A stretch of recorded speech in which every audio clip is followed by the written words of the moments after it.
Selamat malam, salam bersiaran, salam reformasi, keadilan untuk Sarawak, keadilan untuk semua, membujur lalu, melintang patah. Kita bersiaran lagi malam hari ini di FB Live Keadilan Negeri Sarawak.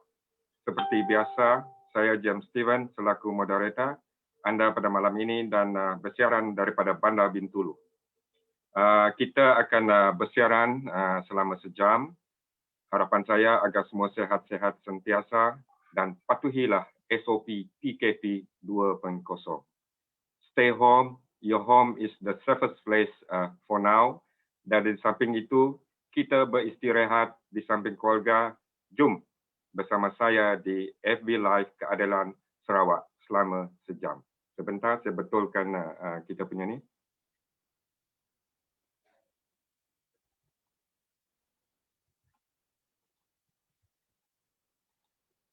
Okey, bersama saya dengan tajuk COVID-19 PKP 2.0, darurat, politik, ekonomi, vaksin dan kesejahteraan. Okey, bersama saya dengan tajuk COVID-19. Bersama saya pada malam hari ini ada 3 panelis. Sirih, ni orang-orang Melaka ni pandai berpantun tau. Sirih berlipat, sirih pinang. Sirih dari Kuala Segan. Pemanis kata selamat datang, selamat malam diucapkan. Masa berkasih, berperi-peri, budi tak kira idaman hati. Terima kasih Sang Bijak Bistari kerana sudi ke halaman ini. Panelis kita yang kedua, yang pertama tadi Abang Zulkifli, Timbalan Pengerusi MPN Negeri Sarawak. Panelis kita yang kedua, tak lain tak bukan, Yang Berhormat Datuk Seri Samsul Iskandar Muhammad Akin, Ahli Parlimen Hang Tuah Jaya P137, merangkap Ketua Penerangan Keadilan Majlis Pimpinan Pusat. Panelis kita yang ketiga, Saudara Faisal Aziz, Presiden Angkatan Belia Islam Malaysia. Terima kasih kepada semua panelis kita kerana sudi meluangkan masa bersama FB Live Keadilan Negeri Sarawak. Okey, tajuk kita pada malam ini mengenai keadaan semasa COVID-19, PKP 2.0, darurat, satu tajuk yang sangat panas sekarang. Kita mulakan dengan saudara Abang Zulkifli untuk membuka tirai kita pada malam ini untuk mengupas tajuk kita secara umum mengenai PKP, darurat, banyak yang kita akan bincangkan pada malam ini. Silakan saudara Abang Zul. Terima kasih Saudara James. Assalamualaikum warahmatullahi wabarakatuh dan selamat bersua dalam ruangan FB Live, terutama sekali kepada rakan kita daripada ABIM, Saudara Faisal Aziz, dan kepada Datuk Seri Samsul, sahabat seperjuangan dalam menentang berzaman rejim Barisan Nasional. Tak sangka boleh tumbang pada 2018. Tapi apabila tumbang sebab sekipul kita dikalahkan semula oleh kerajaan pintu belakang. Terima kasih Saudara James. Mengupas berkenaan dengan tajuk kita pada malam ini, darurat politik, ekonomi, vaksin dan kesejahteraan. Saya tersentak sedikit apabila kerajaan di bawah pimpinan Muhyiddin Yassin memberi nasihat kepada Yang di-Pertuan Agong membuat proklamasi darurat. Yang saya jangka pada mulanya darurat ini harus dilakukan kalau perlu dibuat ialah 18 bulan 3 2020. Sebab pada ketika itu kita dikejutkan dengan keadaan kes COVID ini mencanak melampau. Jadi usia kita ni, seusia saya, darurat pertama pada tahun 1948 hingga 60 oleh kerajaan British disebabkan oleh dikatakan ancaman komunis. Pada ketika itu saya baru lahir. Maknanya saya sekarang Datuk Seri 60 tahun dah. Oh, masih muda dah. Darurat kedua tahun 1967 iaitu berlaku di Sarawak disebabkan oleh krisis politik. Darurat ketiga disebabkan oleh peristiwa 13 Mei tahun 1969. Ketika itu umur saya baru 9 tahun. Darjah 2. Dan darurat keempat berlaku di Kelantan. Dan darurat kelima ini berlaku di seluruh negara. Kononnya disebabkan oleh masalah COVID-19. Selesai darurat diisytihar, nampaknya COVID-19 makin mencanak. Jadi saya tak nak mengulas isu ini panjang lebar. Jadi Mr. James, saya akan bersama-sama mendengar ulasan daripada kedua panelis kita, iaitu Datuk Seri Samsul dan Saudara Faisal. Kembali kepada Saudara James. Okey, terima kasih Saudara Abang Zulkifli. Kita akan pergi pergi kepada YB Datuk Seri Samsul Iskandar untuk memberi pandangan beliau mengenai tajuk kita pada malam ini, dan ada satu komen yang saya ingin baca YB sebelum YB memberi pandangan YB, sebab dia ni saya agak tersentak dan dia bagi saya hanya darurat sahaja mampu menghentikan sementara kecelaruan politik Malaysia. Ketamakan kuasa politik nak menguasai kerajaan rakyat yang terhempit padahal kami rakyat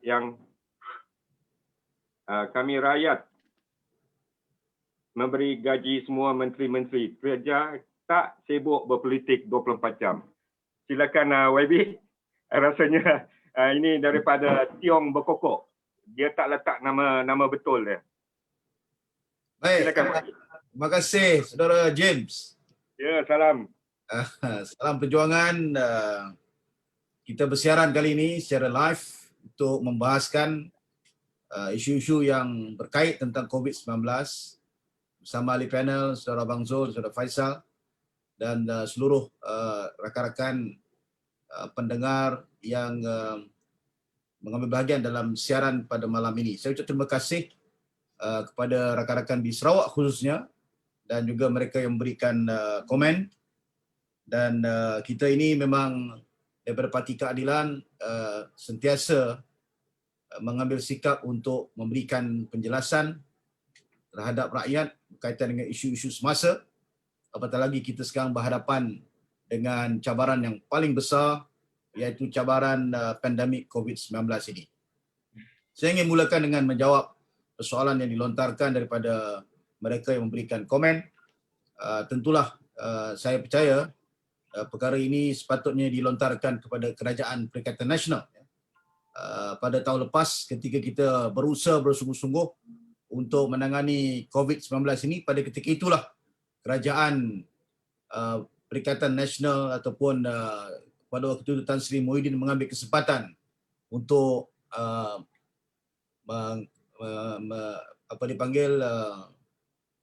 mengikut pintu belakang, mana yang dipopularkan sekarang ataupun tepuk atap, kerajaan tepuk atap, dan itu berlaku pada ketika kita sedang berusaha bersungguh-sungguh untuk menangani isu COVID ini. Jadi kalau ada hujah yang menyatakan bahawa darurat ini perlu kerana kita ingin menghalang sebarang ketidaktentuan politik dan sebagainya, pada saya itu merupakan hujah yang cetek, kerana tahun lepas waktu kita sedang berhadapan dengan isu ini, kita tahu bahawa di sana terdapat kecenderungan kumpulan-kumpulan politik, pemimpin-pemimpin politik daripada sebelah yang sedang ini memimpin kerajaan mengambil kesempatan untuk menewaskan ataupun mengambil alih kerajaan daripada cara yang tidak sah.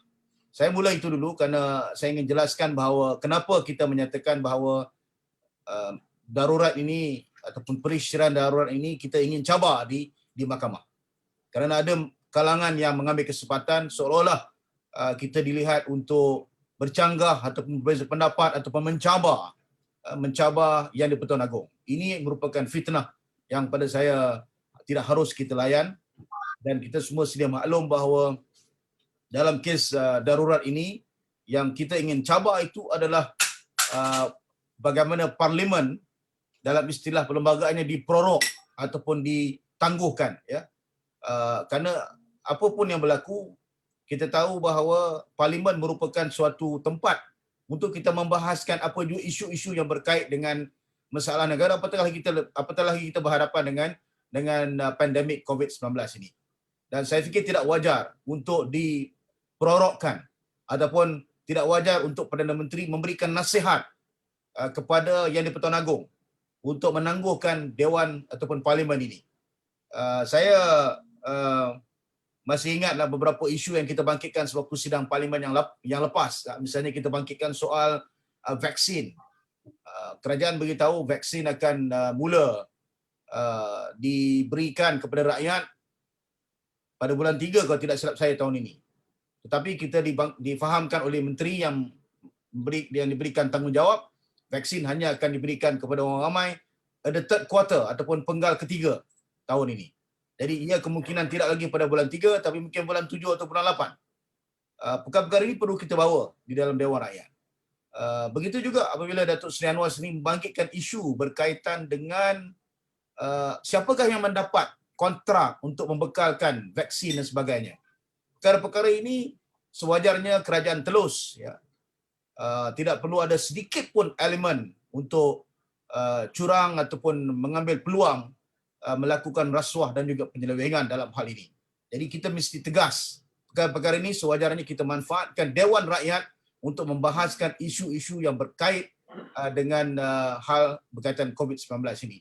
Jadi pada saya, sewajarnya kita dan seluruh warga di luar sana jangan mempolitikkan isu COVID ini sehingga kita terpaksa menangguhkan Dewan yang paling penting untuk kita bahaskan apa jua isu rakyat, iaitu Dewan Rakyat. Jadi pada keadilan, kita fokus kepada isu ini.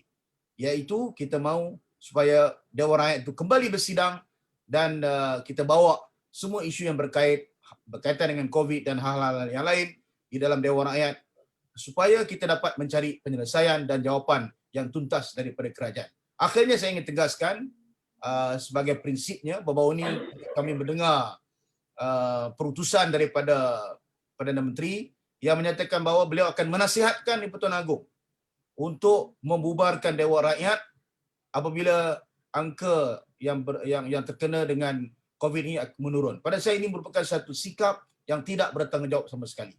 Kita tidak mahu pada waktu sekarang ini memikirkan tentang pilihan rakyat. Kita mahu supaya semua usaha dan fokus diberikan untuk membantu rakyat memastikan agar kita boleh berhadapan dengan COVID-19 ini sama ada sekarang ataupun pasca COVID-19, pasca pandemik ini. Bagaimana ingin menyelesaikan hal berkait dengan pendidikan, dengan ekonomi dan sebagainya. Ini pendirian tegas keadilan dan kita harap rakyat bersama-sama kita dalam hal ini. Kita say no to election. Yang kita mahu sekarang adalah vaksin dan juga penyelesaian segera dan tuntas berkait dengan pandemik COVID-19 ini. Terima kasih, James. Terima kasih YB Samsul, ya. Maknanya sekarang dari apa yang saya pick up dari hujah YB tadi, Perdana Menteri sekarang ada ura-ura ataupun bercadang untuk membubarkan Parlimen. Pada pendapat saya, ya, tak salah kalau saya sebut, kenapa perlu buat darurat dulu? Boleh tunggu apa? Angka dia menurun. Because the reason proklamasi darurat yang dilakukan adalah untuk mengawal penularan COVID-19. Di mana kita sebagai rakyat biasa mendapati benda tu tak betul. Malah makin meningkat, ya. Makin meningkat. Saya akan pergi ke YB Samsul selepas ini nanti. Ya, kita dengar daripada saudara Faisal Aziz pendapat beliau tentang tajuk kita pada malam ini. Apa yang saya difahamkan, Saudara Faisal merupakan seorang peguam, ya, peguam, tapi agaknya bagi saya lah, agaknya mungkin disebabkan COVID ke apa, dia slow down praktis dia sebagai seorang peguam. Mungkin beliau boleh cerita itu nanti, tapi saya minta dia fokuskan kepada isu darurat, ya. Kemungkinan kalau boleh nanti dia akan share dengan kita slide mengenai darurat. Saya nak tanya, ya, satu, bila proklamasi darurat ni dibuat, to what extent? Macam kami di Sarawak, ya, satu. PKP 2.0 di Semenanjung tak termasuk Sarawak. Beza dia. Okey, itu satu. Keduanya, bila emergency, adakah pemimpin negara dibenarkan keluar daripada negara? Tujuan apa?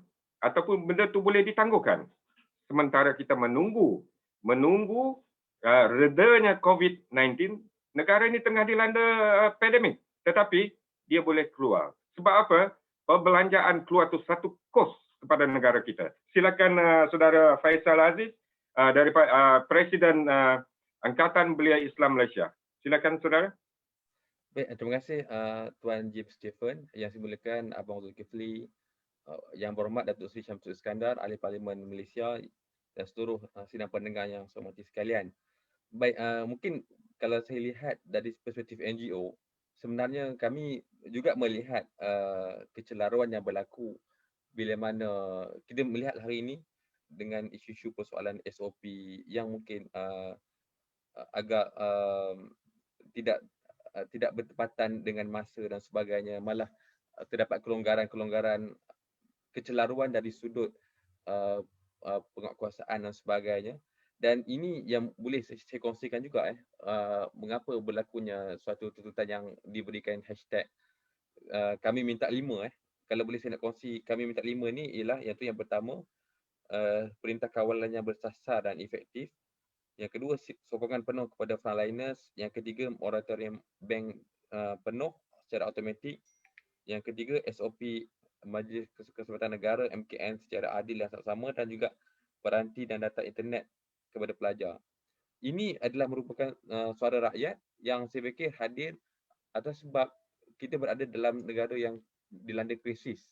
Dan bila mana kita sebut negara kita dilanda krisis, kita melihat bagaimana berlakunya ketidaktentuan dari sudut SOP, dari sudut cara yang terbaik bagaimana kerajaan menangani COVID-19.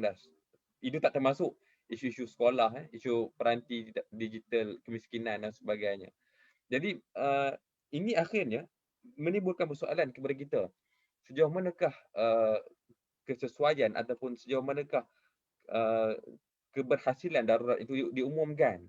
Sebab apa yang kita faham, bila mana kerajaan mengumumkan darurat, seharusnya berlakunya SOP yang lebih ketat dan ada pelaporan-pelaporan secara efektif dari sudut keberhasilan darurat.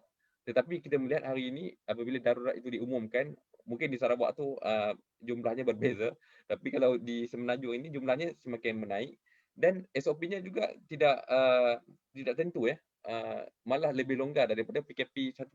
Jadi ini ia amat menimbulkan persoalan yang saya fikir perlu dijelaskan apakah keperluan darurat itu diberikan. Dan itu juga antara faktor mengapa ABIN bersama dengan Bersih dan juga beberapa NGO, kami ada keluarkan kenyataan media bersama menolak nasihat yang diberikan oleh Yang Amat Berhormat Perdana Menteri kepada Keberudi Seri Perdana Baginda Yang Dipertuan Agong untuk mengisytiharkan darurat. Kerana bagi kita memperorok parlimen ataupun menggantung parlimen ini sesuatu yang tidak munasabah, tidak ada kaitan langsung dengan usaha bersama untuk menangani COVID-19. Dan kita juga melihat disebabkan tidak ada parlimen, kita boleh melihat bagaimana kecelaruan dari sudut polisi ataupun dasar-dasar yang digubah oleh kerajaan untuk membuat SOP dan sebagainya. Kerana apa? Kerana ianya tidak dibincangkan. Ia tidak dibahaskan dengan semua pihak, dengan wakil rakyat, dengan mereka yang dipilih secara rasmi oleh rakyat dalam pilihan raya. Jadi mungkin kalau saya nak kongsi sikit, kalau mungkin kalau nak sebut tentang darurat ya, untuk yang first round ni dulu, saya nak kongsi satu slide berkaitan dengan darurat ni. Izinkan saya share screen kejap untuk pemahaman kawan-kawan bersama. Silakan. Okey, baik. Kalau kita melihat kepada slide ni, dia ada tiga perkara pokok tiga perkara pokok yang kita rujuk, sebab balik kepada persoalan Tuan Jim Stephen tentang isu undang-undang dan sebagainya. Rujukan pertama kita ialah Perlembagaan Persekutuan, dan yang kedua Ordinan Darurat yang baru-baru ni dimasyhurkan pada Januari 2021, dan juga kes-kes yang berkaitan, presiden cases. Dan bila mana kita sebut tentang darurat, saya nak kongsi ada satu slide penting tentang isu undang-undang ni. Ini yang menimbulkan persoalan. Kalau kita rujuk Seksyen 18 Ordinan Darurat. Ordinan Darurat ni ialah so-called akta barulah yang dimasyhurkan oleh Yang Dipertuan Agong, yang digunakan untuk darurat 2021. Dia disebut bahawa undang-undang ini, ordinan ini adalah undang-undang yang mengatasi mana-mana undang-undang mutualis yang lain. Jadi timbul persoalan, adakah ordinan darurat 2021 ini dia lebih tinggi daripada Perlembagaan Persekutuan? Adakah ia lebih tinggi daripada undang-undang yang lain? Jadi ini yang akhirnya timbul persoalan, adakah darurat ini bukan saja menggantung parlimen, adakah ia juga menggantung perlembagaan? Jadi adakah lepas ni mana-mana peruntukan dalam perlembagaan boleh dilanggar oleh kerajaan? Contohnya bila mana parlimen dalam perlembagaan menyebut bahawa dalam tempoh tertentu wajib untuk diadakan sidang parlimen, tetapi sudah diangkat, maksudnya sudah dilanggar. Seolah-olah ordinan ini berkuasa mengatasi parlimen. Dan persoalannya, sekiranya perkara ini benar, jadi ini tiga kesan lah saya nak kongsikan. Ia akan merosakkan struktur asas demokrasi kita. Iaitu yang pertama, separation of power. Kita ada kuasa mahkamah, kita ada kuasa parlimen, kita ada kuasa eksekutif. Yang ketiga-tiga ini sebenarnya dikawal selia oleh Perlembagaan Persekutuan. Yang ketiga, penting juga bagi negeri Sarawak, ia menjejaskan struktur undang-undang yang menggariskan hubungan antara persekutuan dan negeri. Malah seolah-olah apabila struktur asas dalam jadual ke-9 dan sebagainya, jadual bidang kuasa negeri dan juga bidang kuasa persekutuan ini yang sudah ditetapkan dalam perlembagaan, kalau ianya boleh dilanggar berdasarkan kepada seksyen yang saya sebutkan tadi, jadi ia akan menjejaskan struktur. Malah kita boleh juga ambil contoh bagaimana kalau sekiranya state itu boleh diambil alih peranannya oleh federal atas dasar darurat. Dan yang ketiga, menggantung perlembagaan, iaitu seolah-olah adakah lepas ini perlembagaan juga tidak perlu dipatuhi, hanya ikut kuasa eksekutif sahaja, iaitu Perdana Menteri untuk buat apa sahaja. Dan apatah lagi dalam konteks mahkamah terdapat klausa-klausa yang mengatakan bahawa darurat ini tidak boleh diisytiharkan. Itu kita akan bincangkan. Tapi ini yang saya sebut, bila mana yang juga disebut oleh YB tadi, bila mana terdapat usaha-usaha untuk mencabar di mahkamah, ia adalah sesuatu yang harus disambut dengan baik bagi memastikan isu-isu sebegini dapat dijelaskan, supaya mahkamah dapat memberi penjelasan bahawa mahkamah itu mempunyai hak, mempunyai kuasa untuk menyeimbang kuasa-kuasa eksekutif, supaya ia tidak disalahgunakan. Jadi ini persoalan-persoalan pokok yang saya fikir yang harus kita lihat. Dan yang terakhir saya nak kongsi sebelum saya pergi ke slide yang berikutnya untuk next round. Okey, saya nak sebut juga mungkin orang tanya apakah keperluannya darurat ini? Jadi mungkin saya nak sebut awal. Apa itu darurat? Ataupun apakah tujuan darurat? Tujuan darurat itu ialah untuk kita menolak, berkesampingkan norma undang-undang sedia ada. Maksudnya kita buat undang-undang, kita kena masuk parlimen. Kita ada akta, ataupun kalau di negeri kita ada ordinan.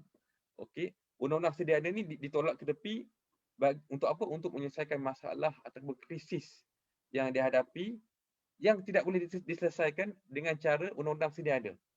Jadi balik kepada isu COVID-19. Adakah kerajaan tidak boleh menyelesaikan masalah COVID ini dengan menggunakan undang-undang sedia ada, terpaksa umum darurat?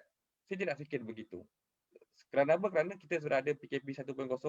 PKP 1.0 itu dibuat disebabkan kita ada akta yang saya boleh sebut di sini, Akta Pencegahan dan Pengawalan Penyakit Berjangkit.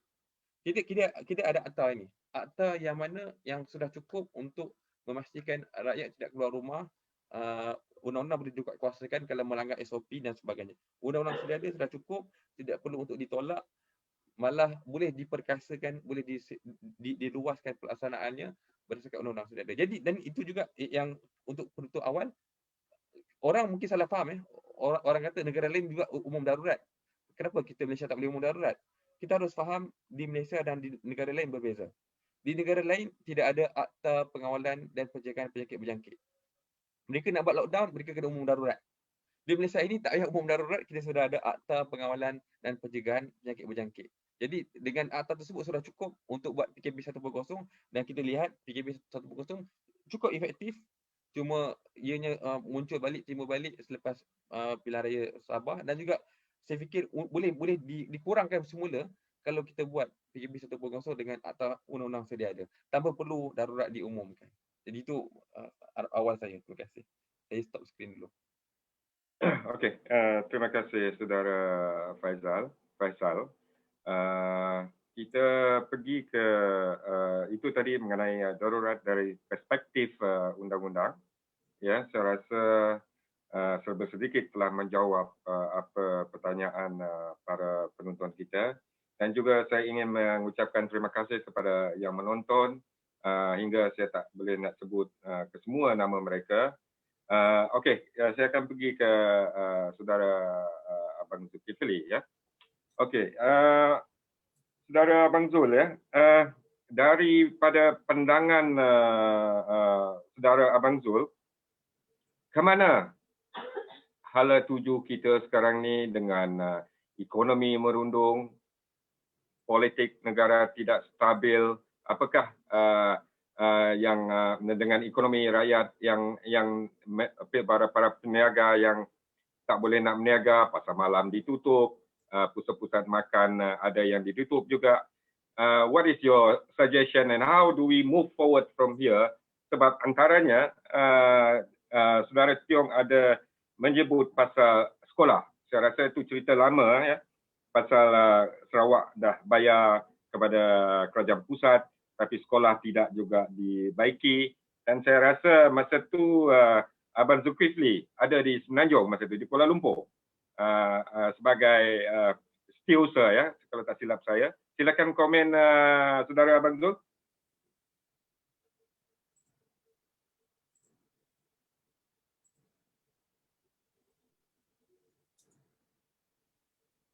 Abang Zulkifli? Zul, mute. Suara? Mute. On kan? Okay. Ya, terima kasih Saudara James. Saya ingin memetik kembali apa yang dikatakan oleh YB Samsul tadi berkenaan dengan saranan ataupun pandangan Perdana Menteri mengatakan sekiranya COVID-19 menurun, dia akan menasihatkan Yang di-Pertuan Agong untuk mengadakan pilihan raya. Saya bersetuju pandangan Datuk Seri Samsul bahawa itu merupakan pandangan ataupun pendapat yang tidak bertanggungjawab. Jadi hala tuju utama yang harus kita, terutama sekali Pakatan Harapan, usahakan ialah untuk mengembalikan mandat rakyat. Kita tidak ada pilihan lain sebab kalau kita melihat keadaan semasa di bawah kepimpinan kerajaan Tebuk Atap, kita melihat kecelaruan cukup membimbangkan rakyat di peringkat akar umbi. Kerana mau tidak mau pun, Saudara James, kalau kita melihat keadaan COVID-19 itu sendiri sudah cukup menyiksakan rakyat kita. Ditambah pula dengan keadaan darurat yang telah diisytiharkan yang menyebabkan Parlimen digantung, Dewan Undangan Negeri pun digantung. Jadi persoalan-persoalan hak yang harus diketahui rakyat, yang harus diperjuangkan oleh ahli-ahli Parlimen, ahli-ahli yang berhormat kita, semuanya terhenti. Nah, sebab itu dalam pandangan saya yang saya sebut awal tadi, kalaupun nak isytiharkan, kalau perlu, kalau mengikut pandangan Saudara Faisal tadi, sebenarnya darurat COVID ini tak perlu sebab kita ada akta pencegah penyakit-penyakit. Tak perlu. Kenapa perlu diisytiharkan darurat? Sebab itu pada hemat saya melihat pengisytiharan darurat ini lebih kepada kepentingan politik kerajaan Pakatan Nasional. Kenapa perlu digantung parlimen? Sedangkan aktiviti lain di pasaran dibenarkan. Kelab malam dibenarkan. Jadi aktiviti lain misalnya pasar malam dibenarkan. Kenapa pula? Kami di Bintulu, Abang Zul, ditutup. Pasar malam ditutup di Bintulu. Pasar malam ditutup. Itu di Sarawak. Saya Yes. tengok ada tempat juga dibuka. Itu persoalan yang harus difikirkan oleh kita bersama, terutama sekali oleh rakyat di peringkat akar undi. Kerana kita jangan dikata disebabkan oleh kerana kamu berada di pihak pembangkang, kita pembangkang, tidak. Kita membangkang, kita menyanggah sesuatu yang tidak bertepatan dengan perlembagaan, yang tidak bertepatan dengan kehendak rakyat secara menyeluruh. Darurat yang diisytiharkan menambah perit kesengsaraan rakyat. Mau tidak mau pun keadaan ini akan menjangkit kepada kehidupan masyarakat yang lain. Bisnes tersekat, pergerakan rakyat tersekat, kadar pengangguran semakin tinggi. Saya memetik daripada perangkaan April 2020. 2020 perangkaan mengatakan kadar pengangguran kita di Malaysia 778,800 orang. Menaik. Sedangkan berbanding pada tahun 2019, Jun 2019, kadar pengangguran kita sekitar 523 orang. Salah satu penyebab dia adalah COVID-19. Dan di bawah kerajaan Pakatan Harapan dulu, COVID-19 ini memang sudah ada, kalau saya tak silap, YB Samsul. Memang sudah ada, tetapi kadar dia sedikit. Dan pada ketika itu, kerajaan Pakatan Harapan sedang berusaha untuk menangani COVID ini dengan sempurna. Sehinggalah apabila kerajaan Pakatan Nasional mengambil alih, keadaan bercelaru. Jadi urus takbir tidak menentu, bermain politik 24 jam, itu antara satu penyebab mengapa pandemik COVID-19 ini gagal ditangani oleh kerajaan Pakatan Perikatan Nasional.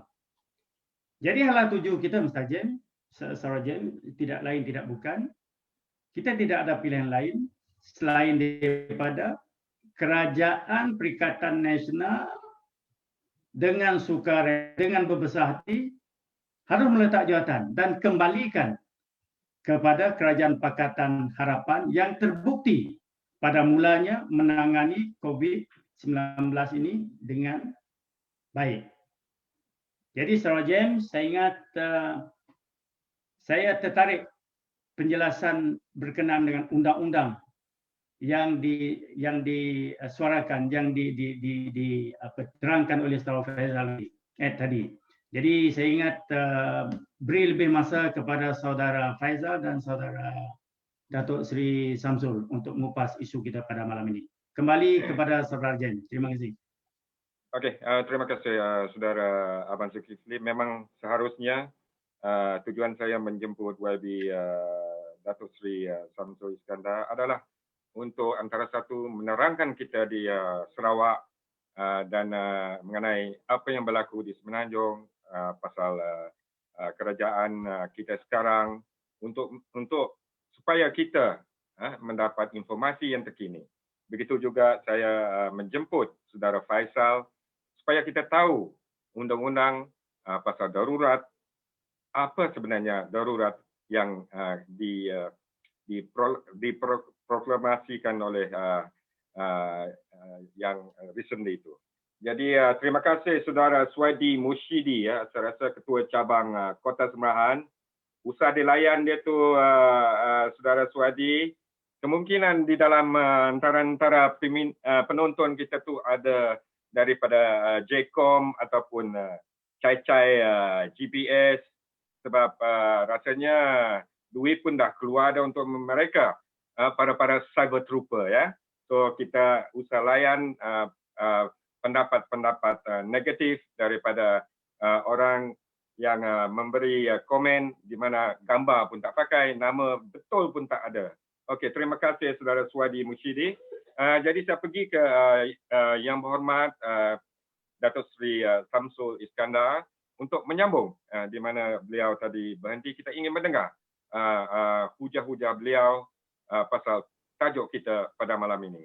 Silakan YB Datuk Seri Iskandar, Samsul Iskandar.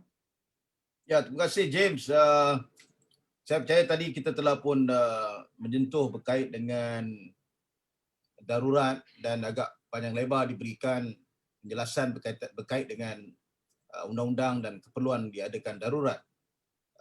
Saya percaya bahawa tajuk forum kita pada malam ini adalah berkaitan dengan juga hal kesejahteraan. Ya betul, ya betul. Tadi saya telah sentuh sedikit tentang vaksin, kebimbangan kita tentang isu vaksin ini. Saya nak sentuh tentang elemen yang paling penting yang saya percaya ramai kalangan pendengar kita di luar sana juga bimbang, iaitu hal berkait dengan pendidikan. Di Sarawak sekarang ni tidak ada PKP, tapi sekolah pun masih ditutup kan James? Ya, bulan 3. Okey. Saya nak beritahu pada warga kita di luar sana, kalau kita membuat kajian pada tahun lepas, sekolah itu hanyalah berjalan sekitar 5 ke 6 bulan sahaja. Jadi dari segi pendidikan berlaku dipanggil istilah bahasa Inggerisnya disruption in education. Berlaku gangguan terhadap pendidikan kita. Dan saya lihat walaupun Menteri Pendidikan ini dianggap sebagai Menteri Kanan, tetapi saya tidak nampak secara jelas apakah yang telah beliau dan pasukan lakukan secara bersungguh-sungguh untuk memastikan anak-anak kita tidak terganggu dari segi pembelajarannya. Saya masih ingat sewaktu di Dewan Rakyat, kerajaan ada umumkan, kementerian ada umumkan akan memberikan laptop kepada pelajar-pelajar. Kita ingin tahu di manakah laptop yang dijanjikan itu. Dan bilakah laptop itu akan diberikan kepada rakyat Malaysia, terutamanya mereka yang tidak berkemampuan atau tergolong dalam kategori B40. Dan saya ingin juga jelaskan, oleh kerana kita bercakap juga tentang soal logistik dan juga prasarana. Hal pendidikan ini tidak boleh hanya Kementerian Pendidikan semata-mata menyelesaikan. Sepatutnya kerajaan sekarang ini harus menjadikan bahawa Kementerian Pendidikan dan kementerian-kementerian lain yang berkait, misalnya Kementerian Pembangunan Luar Bandar, KPLB, kita bercakap tentang jalur ataupun jaringan internet yang masih lagi lemah. Ada anak-anak kita di perdesaan terpaksa panjat pokok, terpaksa mencari tempat yang tinggi untuk mendapatkan line bagi tujuan mereka membuat pembelajaran secara dalam talian. Kita juga pertikai apakah peranan KPKT. Saya baca baru-baru ini kenyataan Menteri dipanggil KPKT mengumumkan akan buat rumah lagi. Saya tak faham apa manfaat membuat rumah untuk menyelesaikan hal berkait dengan COVID, apatah lagi dalam menangani masalah pendidikan ini. Bagaimana dengan anak-anak yang berada di flat, anak-anak yang miskin, yang tinggal di flat-flat yang di bawah jagaan KPKT.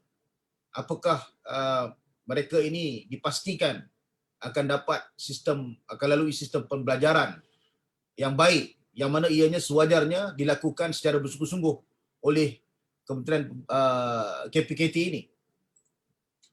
Juga berkait dengan Kementerian Wanita. Bagaimana dengan kumpulan-kumpulan anak-anak yang istimewa misalnya? Bagaimana pula dengan mereka yang anak-anak orang asli? Apakah mereka pergi sekolah? Mereka melalui sistem pendidikan? Sebab itu saya nyatakan bahawa bila kita bercakap tentang kesejahteraan, ia tidak boleh lari daripada isu pendidikan ini. Kita lihat ada gangguan kepada sistem pembelajaran. Bagaimana mereka nak tangani perkara ini? Jadi saya percaya isu-isu ini juga relevan dalam konteks Sarawak sekarang ini. Bagaimana pula dengan TVET, anak-anak yang lalui kursus TVET, saya difahamkan ramai.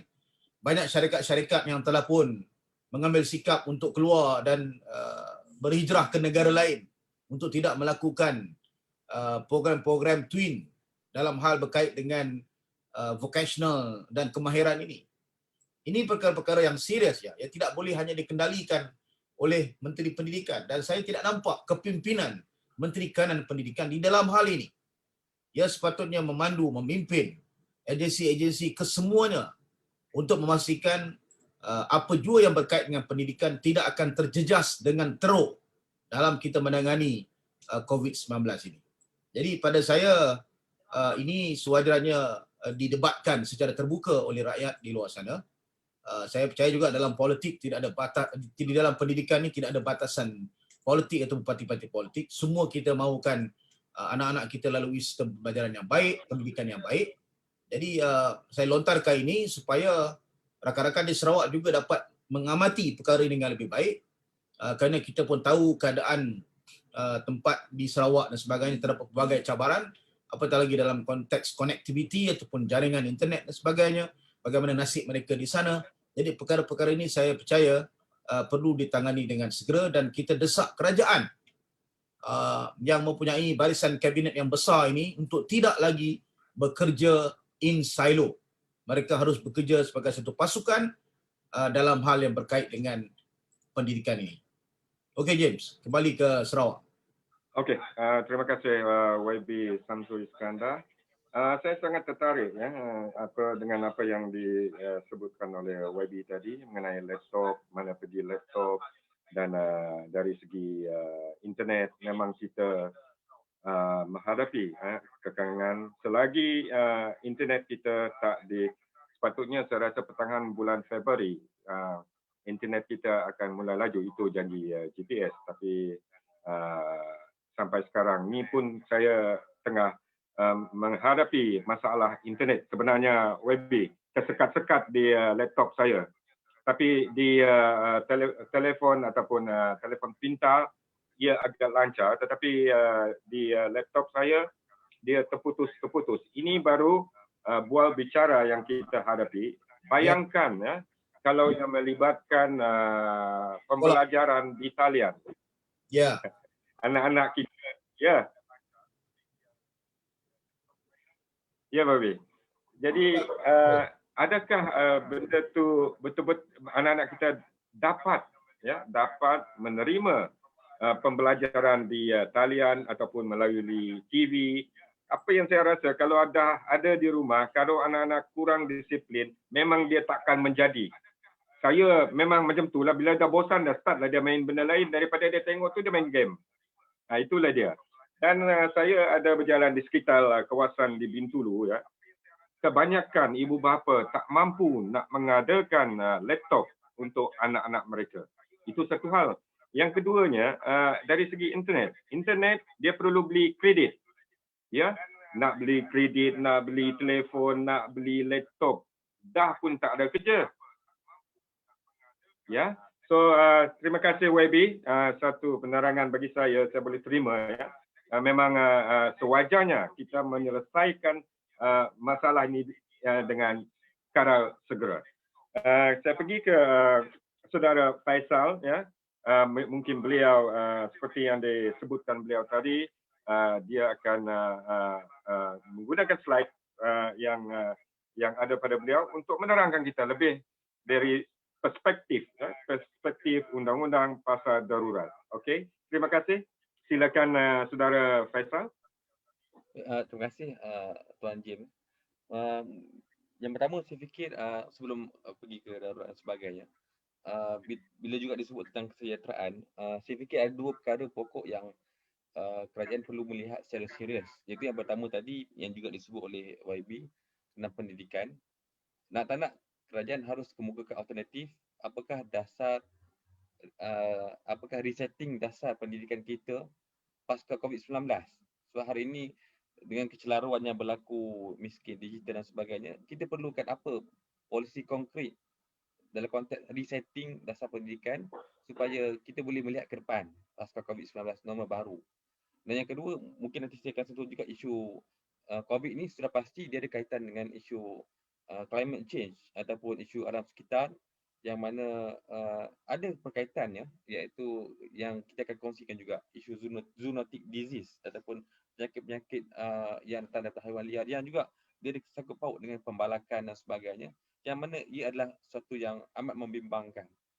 Baik, yang pertama tadi bila sebut tentang pendidikan, saya ingat Wabi Syamsul juga merupakan ahli parlimen. Dalam parlimen ada dibahaskan tentang miskin digital, yang mana ada dalam handset parlimen disebut 37% murid ataupun 1.7 juta murid di Malaysia ini tidak mempunyai peranti digital yang berupa laptop, tablet dan juga alat-alat pembelajaran dalam talian. Tapi cuba bayangkan 1.7 murid tidak ada peranti digital ataupun yang disebut sebagai miskin digital, tetapi kita cuba untuk memaksa mereka untuk belajar secara online ataupun atas talian. Ini sudah pasti tidak dapat dipenuhi oleh ibu bapa ataupun pelajar kerana mereka tidak ada kemampuan untuk memperoleh perkara-perkara tersebut termasuk internet dan sebagainya. Dan juga kalau kita lihat juga dalam situasi semasa, kita juga memohon kerajaan supaya menyegerakan program rintis dalam Belanjawan 2021. Ada dinyatakan bahawa program rintis pemilikan komputer riba yang diluluskan iaitu untuk 150,000 murid, kita mahu kerajaan menjelaskan sejauh mana ia telah pun diluluskan ataupun sejauh mana ia telah dikuatkuasakan ataupun telah diberikan kepada 150,000 murid. Ini yang harus saya fikir check and balance, maksudnya ia harus pastikan ia benar-benar sampai kepada para pelajar murid yang memerlukan. Dan sudah pasti bila mana kita sebut juga tentang pendidikan, baru-baru ini yang saya fikir yang amat terkesan ialah calon SPM tahun 2021 ini, calon SPM tahun 2020 yang mana bermula 9 Februari kelas PDPR maksudnya kelas bersemuka akan ditamatkan dan tinggal hanya dalam tempoh 2 minggu ke 3 minggu untuk mereka buat preparation untuk SPM. Jadi persoalan-persoalan ini yang saya fikir sudah pasti amat memerlukan leadership. Satu akhirnya bila mana kita sebut tentang usaha menangani krisis, ia memerlukan sesuatu yang kita sebut sebagai kepimpinan atau leadership. The quality of leadership sejauh mana dia boleh memberikan penjelasan guideline yang terbaik untuk rakyat supaya rakyat dapat menikmati kesejahteraan kualiti. Yang kedua juga yang tadi saya sebut sesudah COVID-19, ia adalah suatu yang amat penting untuk kita melihat isu climate change ataupun perubahan iklim dalam negara. ABIM kami bersama dengan gabungan interface ataupun gabungan antaragama, ABIM telah initiate satu grup namanya Malaysia Interface Climate Change Network ataupun jaringan antaragama untuk menangani isu climate change ini, perubahan iklim ini. Kita melihat kerajaan seolah-olah tidak ada satu inisiatif polisi yang jelas tentang isu perubahan iklim. Sedangkan di luar negara, di banyak negara-negara di dunia hari ini, bila bicara tentang soalan COVID-19, orang akan kaitkan dengan climate change, orang akan kaitkan dengan isu penebangan hutan, orang akan kaitkan dengan isu kita merosakkan habitat haiwan liar. Malah kalau saya nak ikut juga pandangan dari Profesor UiTM dan juga banyak ilmuwan-ilmuwan pekaji-pekaji researcher yang menyebut bahawa isu COVID-19 ini kita tak boleh nafikan ia dalam kategori zoonotic disease ataupun penyakit yang datang daripada binatang, yang mana antara faktornya ialah kerana penebangan hutan, pembalakan, kerosakan habitat-habitat haiwan liar menyebabkan mereka ini ada kontak dengan kehidupan manusia kita pada hari ini. Kalau dulu mungkin tidak ada, mungkin masih lagi dijaga, dikawal dan sebagainya. Tetapi hari ini persoalan yang harus kita lihat. Jadi sesudah daripada COVID-19, kerajaan mungkin khususnya melalui Kementerian Alam Sekitar itu harus ada satu polisi yang jelas tentang isu alam sekitar, isu environment, isu climate change ini. Kerana kalau tidak, kita risau, kita khawatir mungkin akan ada COVID 2.0 ataupun penyakit-penyakit berjangkit lain yang amat luar biasa yang kesannya akan memberi kesan besar kepada seluruh rakyat. Dan dalam masa yang sama juga bila sebut tentang isu ini, sebab tu juga antara sasaran awal ABIM bila mana kita sebut tentang pembalakan, dia berkaitan dengan banjir. Saya ingat Sarawak sudah mula banjir ataupun semakin besar banjir berbanding dengan Pahang dan sebagainya. Ini juga menjawab isu persoalan banjir yang kita sebut hari ini. Kita tak nafikan lambakan hujan menyebabkan banjir, tetapi lambakan hujan itu disebabkan perubahan iklim. Perubahan iklim yang berlaku menyebabkan kadar taburan hujan itu besar, menjangkaui apa yang kita jangka. Dan itu perubahan iklim itu berpunca daripada kerana kita merosakkan alam. Kita melakukan penebangan dan sebagainya. Jadi itu juga kalau saya boleh kongsi dengan kawan-kawan parti Datuk Seri Syamsul dan sebagainya. ABIM baru-baru ni kita ada keluarkan satu kenyataan, sudah tiba masanya untuk kerajaan keluarkan satu moratorium untuk menghentikan sementara waktu sebarang aktiviti pembalakan. Sementara menantikan satu polisi khas, polisi khusus bagaimana kita nak menangani isu climate change ataupun isu perubahan iklim. Kalau tidak, kita akan melihat khazanah alam ini sentiasa dirosakkan untuk kepentingan tertentu dan sebagainya, dan kita risau, kita khawatir akan berulang satu permasalahan banjir sudah pasti menjejaskan rakyat, dan yang kedua kita tidak mahu akan ada penyakit-penyakit yang datang daripada zoonotik ini seperti COVID-19 2.0 dan sebagainya, kerana impaknya besar bukan hanya kepada golongan tertentu tapi seluruh segmen amat terkesan dalam isu ini. Jadi mungkin itu lontaran saya yang kedua.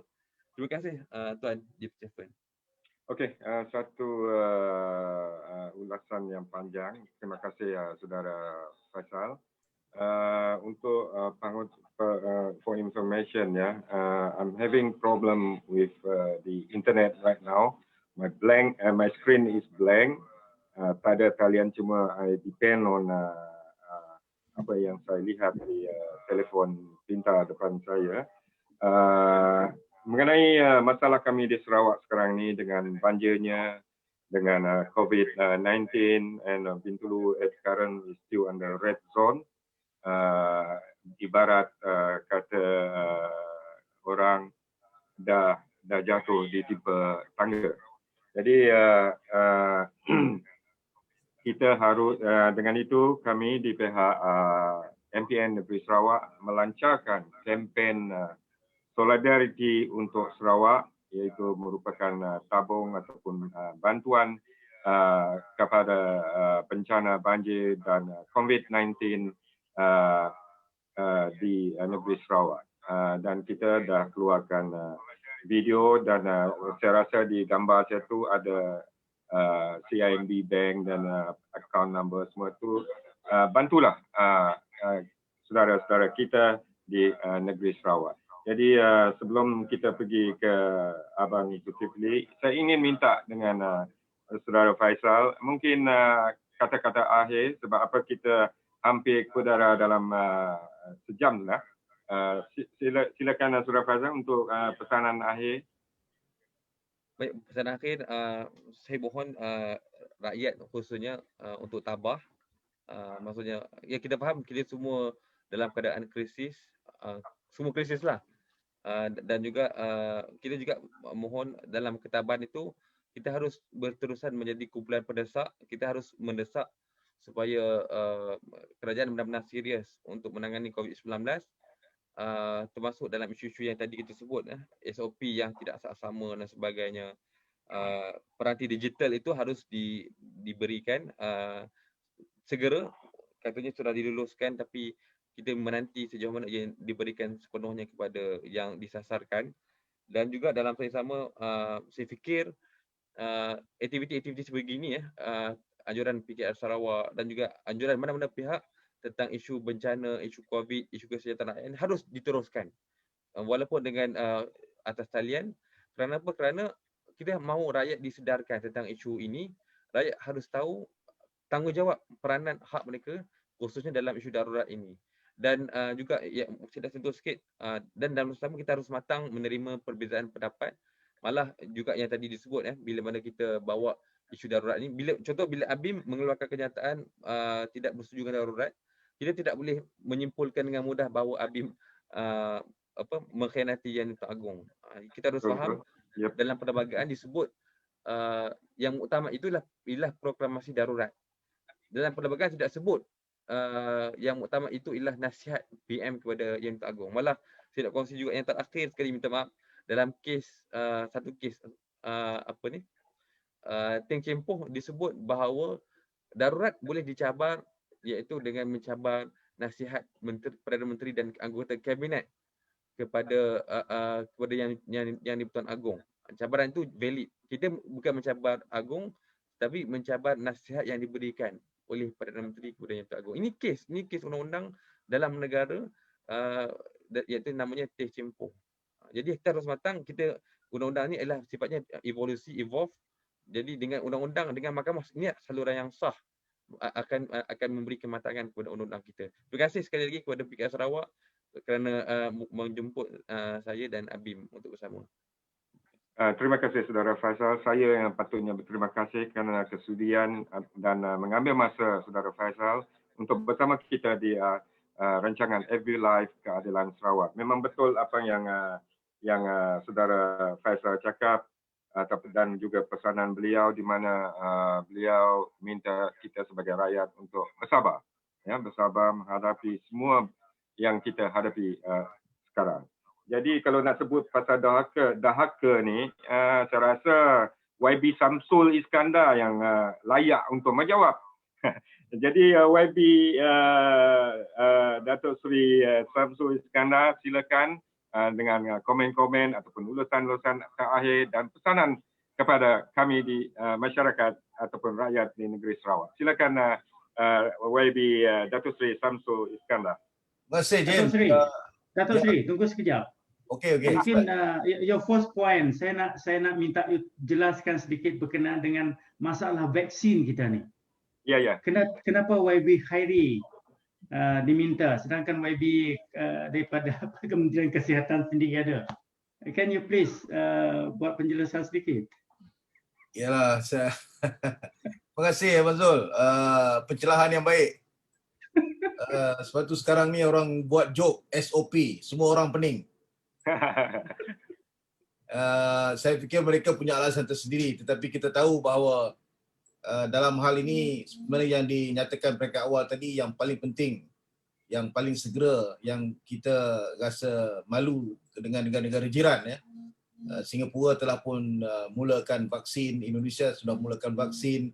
Baru ini saya lihat di Vietnam, parti mereka menganjurkan kongres dengan kehadiran 5,000 orang tanpa ada sebarang masalah yang besar. Maknanya mereka telah memulakan life as usual lah, maknanya meneruskan hidup dan dapat mengatasi masalah COVID-19 ini. Saya ingin simpulkan untuk kawan-kawan di Sarawak. Baru ini saya baca ada seorang guru nama Sambau Dugat. Sambau Dugat yang katanya viral di bawah pelajar dan ibu bapa di Sarawak, masuk hutan sebagainya, lebih kurang dalam 2 jam perjalanan sehingga ke sepadan Kalimantan untuk dapatkan signal. Betul ke orang Sarawak berita ini? Ada yang betul. Memang itulah hakikatnya kami di Sarawak ni, terutama sekali di kawasan pendalaman. Memang kekangannya dari segi internet. Ya, sebab itu saya lihat Menteri Kanan ada seorang daripada Sarawak yang jaga kerja raya. Yang ini Abang Zul kena bagi desakan sedikit lah sebagai mantan siswa politik Menteri Kerja Raya. Sahabat dia tu, YB. Sahabat dia tu. Ya, dia sepatutnya mengambil juga tanggungjawab ini untuk memastikan infrastruktur di Sarawak itu segera dilakukan. Ya. Ada pelbagai cara boleh kita dapat lakukan kerana kita telah pun mempunyai kuasa dan juga diangkat sebagai Menteri Kanan. Dan saya fikir keadilan Sarawak harus terus memberikan desakan ini kerana kita tidak mahu masalah pendidikan ini berlanjutan. Saya tidak fikir masalah COVID ini boleh selesai tahun ini. Saya tahu sekarang Sarawak difahamkan Kerajaan Negeri Sarawak akan membuat rayuan kepada Yang-Pertuan Agong untuk pilihan raya negeri diadakan. Dan saya percaya kita juga sedang pun bersiap sedia untuk berhadapan dengan pilihan raya negeri. Namun saya ingin ingatkan bahawa kita tidak boleh terlepas daripada perkara yang paling pokok ialah untuk membantu rakyat. Justru saya juga ingin menyokong pendengar-pendengar kita di luar sana agar dapat memberikan bantuan dalam program Solidarity untuk Sarawak ini. Kerana saya percaya bahawa ini merupakan tanggungjawab yang paling utama lah dari segi apa yang harus kita lakukan sekarang ini. Kita tahu bahawa keadilan Sarawak mempunyai dana yang cukup terbatas dan saya tahu bahawa di Sarawak juga kita telah pun parti kita telah pun beroperasi sejak tahun 2001 lagi, tahun 1999 diasaskan dan terus masuk pilihan raya dan seterusnya sejak dari awal. Jadi kita itu sinonim dengan negeri Sarawak. Jadi pada saya ini masanya untuk kita sama-sama lipat gandakan usaha. Dan yang terakhir, James, saya ingin memberikan teguran dan menyinggung apa yang berlaku sekarang itu hal berkait dengan ekonomi. Ya. Kerana kita tahu salah seorang Menteri Kanan juga jaga kluster ekonomi. Kita pun tak dengar sekarang ni apa dia sebenarnya yang cuba dilakukan oleh beliau. Yang kita nampak ialah beliau baru-baru ini cuba ataupun turun ke Johor membantu membersihkan rumah. Saya ada dengar tu. Ya, pada saya okey, tetapi itu bukan keutamaan bagi beliau. Ya, betul. Kerana beliau sepatutnya membuat perbincangan atau melahirkan idea-idea yang baik untuk menangani masalah ekonomi. Ya.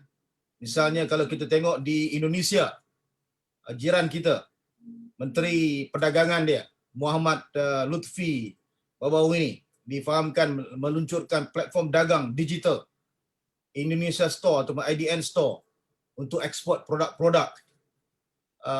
Lutfi ialah teman saya, beliau jadi menteri sekarang ini di Indonesia. Beliau dilihat begitu agresif untuk membantu rencana ekonomi di Indonesia. Tetapi menteri kita yang jaga kluster ekonomi, ya mungkin untuk mendapatkan publicity murahan, membuat cucian sana sini, tetapi itu pada saya bukan keutamaan beliau dan kita desak supaya beliau memberikan tumpuan kepada isu ekonomi. Baru-baru ini kita dimaklumkan pelaburan ke negara-negara ASEAN puratanya jatuh 31%. Tetapi Malaysia jatuh paling teruk 68%. Ini perkara yang serius.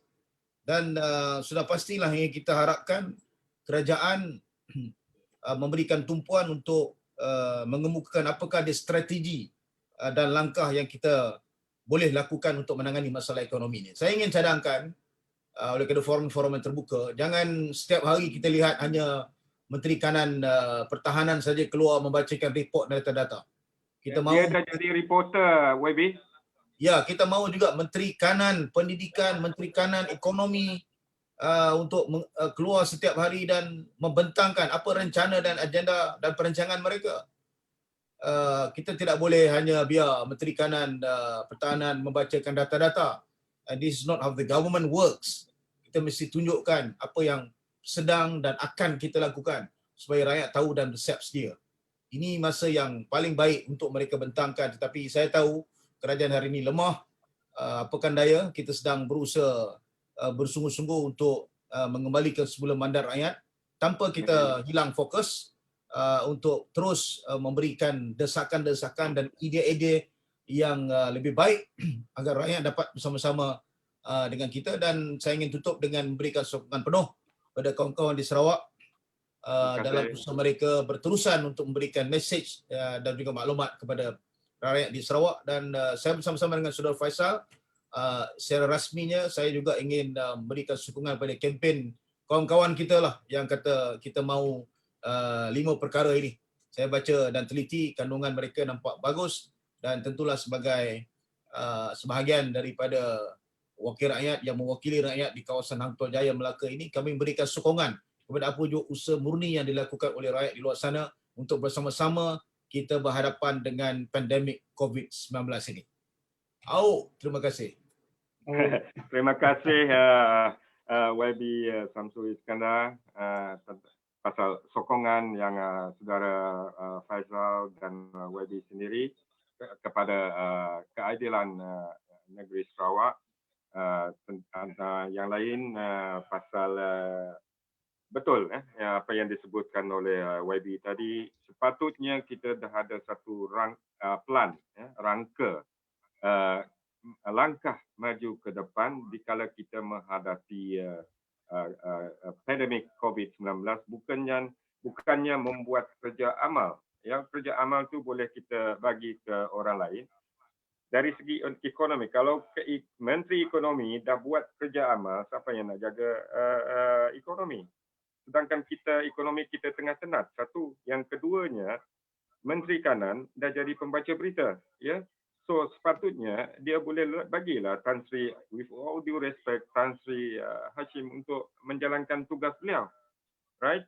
So terima kasih YB Samsul Iskandar dengan hujah-hujah beliau tadi. Dan sebagai tuan rumah, saya minta saudara Abang Zulkifli menutup dan menggulung program kita FB Keadilan Sarawak malam ini. Ya, silakan saudara Abang Zul. Terima kasih saudara James. Terima kasih banyak-banyak kepada dua orang panelis kita pada malam tu, Datuk Seri Samsul Iskandar dan saudara Faisal daripada ABIM. Jadi kami di Sarawak kini tu YB Samsul tengah berhadapan juga dengan banjir. Hujan dah 3 hari, 4 hari itu. Jadi siap dah berhenti. Jadi di Serian hari itu tadi dah lebih 1,000 orang dipindah. Jadi tindakan kami daripada Parti Keadilan Sarawak yang diumumkan oleh saudara Jem tadi ialah merayu kepada semua pihak lah supaya memberi sokongan dan dukungan kepada usaha kami itu untuk mengumpul dana yang bermatlamat untuk disampaikan kepada orang-orang kami yang susah, terutama sekali di kawasan luar bandar. Betul nak daripada Jem tadi, dah gugup di tempat tangga, dah jatuh di tempat tangga. Pandemik, COVID-19, banjir. And then panik pula kena pengisytiharan darurat. Tetapi saya melihat keadaan apa yang dilakukan oleh kerajaan negeri, memohon ke bawah duli supaya mungkin membenarkan Sarawak mengadakan pilihan raya. Tapi seharusnya Datuk Seri Samsul, sebab kita di Sarawak tempoh tamat Dewan Undangan Negeri ialah pada Jun 2021. Jadi itu sudah sewajarnya dilakukan, dan kalau boleh tak perlu ditangguhkan lagi dalam konteks Sarawak. Tetapi dalam konteks Malaysia, tindakan yang dilakukan oleh Tan Sri Muhyiddin merupakan tindakan yang tidak bertanggungjawab. Jadi saya tak nak menyambung panjang bicara saya pada malam ini, Saudara James, kerana kita telah mendengar ulasan daripada kedua panelis kita yang cukup padat, yang cukup bagi saya cukup memuaskan, dan kita mengharap pihak di luar sana dapat menterjemah apa yang dihurai, apa yang dibentang oleh kedua panelis kita pada malam ini menjadi suatu tindakan untuk kita melakukan perubahan. Ya, kita di Sarawak alhamdulillah kita meneruskan usaha kita sebagai pasukan tim pendesak yang saya rasa tidak kurang hebatnya berbanding dengan negeri-negeri yang lain. Karena kita di Sarawak berhadapan dengan banyak masalah. Masalah kemiskinan, masalah tanah, masalah kawasan-kawasan pedalaman yang tidak ada akses jalan raya sempurna, talian internet, liputan internet yang tidak mencukupi. Itu masalah-masalah dan cabaran-cabaran yang kita di Sarawak sedang berhadapan sehingga ke hari ini. Mudah-mudahan keadaan ini akan dapat dirungkai, akan dapat dikurangkan apabila kita dapat mengambil alih semula kerajaan Pakatan Harapan yang telah ditumbangkan dengan cara yang tidak bersopan oleh kerajaan Perikatan Nasional di bawah kepimpinan Tan Sri Muhyiddin Yassin. Maka Sarawak Jam, saya sekali lagi mengucapkan terima kasih dan syabas Sarawak Jam kerana menjemput orang-orang yang hebat dapat bersama dengan kita. Mudah-mudahan pada sesi yang akan datang teruskan usaha komunikasi Parti Keadilan Sarawak untuk menyebarkan maklumat secara lebih meluas kepada masyarakat kita di luar sana. Terima kasih Saudara Jen. Abang Zul di mana sekarang? Abang Zul di mana sekarang? Di mana? Kuching? Saya di Kuching. Okey, kalau menebang si pohon jati. Itu dia. Papan di Kuching dibelah-belah. Kalaulah hidup tidak berbudi, umpama pokok tidak berbuah. Jen, you jawab Jen, you pandai berpantun. Kan saya cakap tadi, kalau orang Melaka memang pantun dia tu memang ada pantun. Terima kasih kepada ahli panelis kita, terima kasih kepada Timbalan Pengerusi MPN Negeri Sarawak, Saudara Abang Zul, kepada yang berhormat kita, yang berhormat Datuk Seri Samsul Iskandar Muhammad Akin, Ketua Penerangan Majlis Pusat kita. Terima kasih kerana kesudian beliau bersama kita di rancangan FB Live Keadilan Sarawak. Dan terima kasih juga kepada Saudara Faisal Aziz, Presiden Angkatan Belia Islam Malaysia. Kita sudah bersiaran selama 1 jam. Jadi kami di Sarawak akan meneruskan perjuangan kami dengan norma baru di bawah pimpinan yang baru, dengan idea-idea yang baru demi rakyat negeri Sarawak. Kalau ada salah dan silap, kami minta ampun dan maaf. Bukan salah kami daripada Pakatan Harapan. Jangan selalu salahkan orang. Kita tengok dalam era Perikatan Nasional pun ada silap dan salahnya. Terima kasih. Kota Sarat disimpan tempayan, zahir belian di sunyi hari. Harta rakyat dijadikan taruhan, akhir kebencian menjadi api. Ini balasan ke YB Samsul pantun dia ya. Gula dan santan diuli roti, kelapa diparut dimakan sama. Bila kebencian menjadi api, apa dihasut, ditelan semua. Tamat sudah buah bicara kita pada malam ini. Terima kasih saya kepada panelis kita pada malam ini juga. Harapan dari kami seperti biasa agar informasi, kupasan dan cadangan daripada para panelis kita dapat membuka sekurang-kurangnya minda setengah daripada kita terhadap tajuk buah bicara kita pada malam ini. Reformasi. Yang baik, ya saya. Reformasi. Yang baik dijadikan iktibal, yang kurang tinggalkan di sini. Seperti biasa, yang baik daripada dia, yang kurang daripada saya dan ahli-ahli panel pada malam ini. Terima kasih dari saya dan pasukan komunikasi dan multimedia negeri Sarawak, anak singa di Pulau Teberau, anak tebuan seekor lari. Jika negara sudah kacau, eloklah Tuan mengundur diri. Pergilah mandi di titi tinggi, jangan tersepak tali pencuci. Carilah ganti berbudi tinggi, bukan perompak ganti pencuri. Itu dia. Akhirnya dari saya, sentiasa jaga kesihatan dan kebersihan. Itu juga kepada ahli-ahli panelis kita. Ikuti cara norma baru. Keadilan untuk Sarawak, keadilan untuk semua.